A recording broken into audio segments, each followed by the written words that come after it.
నమస్కారం ఫ్రెండ్స్. అలాస్కాలో 6 నెలలు చీకటి ఎందుకు ఉంటుందో ఎప్పుడైనా ఆలోచించారా? తెలుసుకుందాం. అలాస్కా మిడ్ నైట్ సెంట్ మరియు షెంట్లెస్ నెట్స్ ల్యాండ్ భూమిపై ఒక ప్రత్యేకమైన స్థానాన్ని కలిగి ఉంది. ఇదంతా భూమి యొక్క వంపు వల్లనే. భూమి దాని అక్షం మిత ఇస్ట్రీ 90 కోణంలో వంగి ఉంటుంది.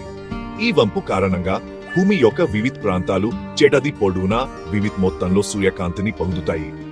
చలికాలంలో ఉత్తర్ హితవన్ సూర్యునికి దూరంగా వంగి ఉంటుంది. అంటే అలాస్కా వంటి ఉత్తర్ హెడ్మన్ దగ్గర ఉన్న ప్రాంతాలు నెల వరకు సూర్యుడిని చూడవు. ఈ కాలాన్ని పోలార్ నైట్ అంటారు. నెల తరబడి సూర్యుడు ఉదయించని ప్రదేశంలో నివసిస్తున్నట్లు గ్రహించుకోండి. ఆసక్తికరంగా అనిపిస్తుంది కదూ? కానీ చింతించకండి. అలాస్కా ప్రజలు ఈ దృగ్విషయానికి బాగా అలవాటు పడ్డారు.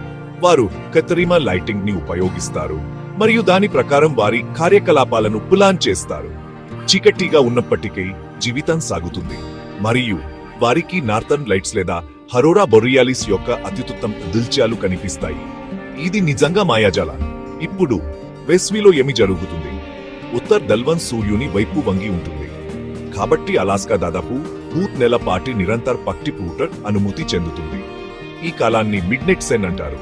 మీరు మిడ్ నైట్ లో హాకంకి వెళ్ళొచ్చు, ఫిషింగ్ చేయొచ్చు లేదా పిక్నిక్ కూడా చేసుకోవచ్చు. అలాస్కా దాని విపరీతాలతో నిజంగా అద్భుతాల భూమి. కాబట్టి తర్వాత ఎవరైనా అలాస్కాలో 6 నెలలు చీకటిగా ఎందుకు ఉంటుందని అడిగితే మీకు సమాధానం తెలుసు. భూమి యొక్క వంపు కాంతి మరియు చీకటి యొక్క ఈ అద్భుతమైన చక్రాన్ని సృష్టిస్తుంది. మీరు ఈ వీడియోను ఆస్వాదించినట్లయితే లైక్ చేయడం, షేర్ చేయడం మరియు సబ్స్క్రైబ్ చేయడం మర్చిపోవద్దు. తదుపరిసారి వరకు ఆసక్తిగా ఉండండి. బాయ్.